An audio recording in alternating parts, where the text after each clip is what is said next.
इस बात से इनकार नहीं किया जा सकता कि लद्दाख में 24 सितंबर को हुई हिंसा बेहद दुर्भाग्यपूर्ण थी, पर उससे भी ज़्यादा दुर्भाग्य की बात है एक जाने माने एनवायरमेंटलिस्ट, एजुकेशन रिफॉर्मर और इनोवेटर सोनम वांगचुक का एनएसए एक्ट में गिरफ्तार किया जाना।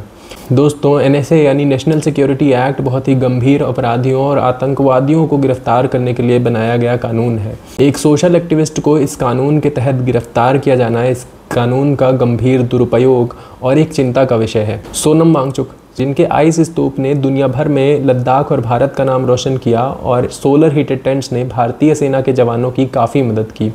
इन्होंने देश विदेश में भारत का नाम रोशन किया। क्लाइमेट इनोवेशन और एजुकेशन के क्षेत्र में अभूतपूर्व योगदान की वजह से रेमन मैग्सेसे और रोलेक्स अवार्ड जैसे करीब 15 इंटरनेशनल अवार्ड्स इनकी झोली में हैं। मोदी सरकार भी समय समय पर इनके कार्यों की सराहना करती रही है। 5 अगस्त 2019 को आर्टिकल 370 हटाए जाने के बाद से लद्दाख को जम्मू एंड कश्मीर से अलग करके एक सेपरेट यूनियन टेरिटरी बना दिया गया और तब से भारत सरकार इसे डायरेक्टली गवर्न कर रही है। इसके बाद बीते कुछ सालों से लद्दाख में स्टेटहुड और 6th शेड्यूल स्टेटस की मांग होती रही है।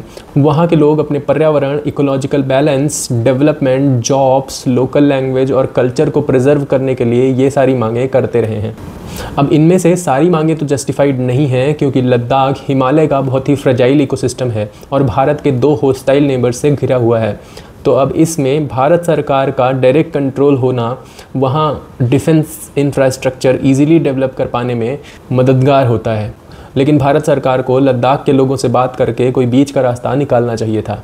इन सारी मांगों को सपोर्ट करने के लिए सोनम वांगचुक ने 10 सितंबर को भूख हड़ताल शुरू की थी, जिसमें 23 सितंबर को 2 एक्टिविस्ट की तबीयत अचानक बिगड़ गई और उन्हें हॉस्पिटल में एडमिट कराना पड़ा। इसके बाद लोकल्स का गुस्सा काफ़ी बढ़ गया और लेह एपेक्स बॉडी के यूथ विंग ने बंद की कॉल दी और एक शांतिपूर्ण प्रोटेस्ट एक हिंसक प्रदर्शन में तब्दील हो गया। होम मिनिस्ट्री की तरफ से आए ऑफिशियल बयान में कहा गया कि सोनम वांगचुक ने उकसाऊ बयानबाजी की, जिससे प्रोटेस्ट वायलेंट हुए और पुलिस को सेल्फ डिफेंस में प्रदर्शनकारियों पर गोली चलानी पड़ी, जिनमें 4 प्रदर्शनकारियों की मौत हो गई। जान गंवाने वालों में से एक इंडियन आर्मी के कारगिल वॉर वेटरन सेवांग थारचिन भी शामिल थे, जिन्होंने 1999 की कारगिल वॉर के समय पर भारतीय सेना में अपनी सेवाएं दी थी। अब सोचने वाली बात यह है कि जब मौतें पुलिस की गोलियों से हुई तो सोनम वांगचुक एंटी नेशनल कैसे हो गए? और अगर पुलिस को उग्र भीड़ को कंट्रोल करने का सिर्फ एक ही तरीका पता है, उन पर गोलियां चलाना, फिर तो उन्हें ट्रेनिंग की ज़रूरत है। ये बात सच है कि हिंसा किसी बात का हल नहीं हो सकती है, लेकिन अपने अधिकारों की मांग कर रहे लोगों को नेशनल थ्रेट बोलकर जेल में डाल देना, ये कहाँ का लोकतंत्र है।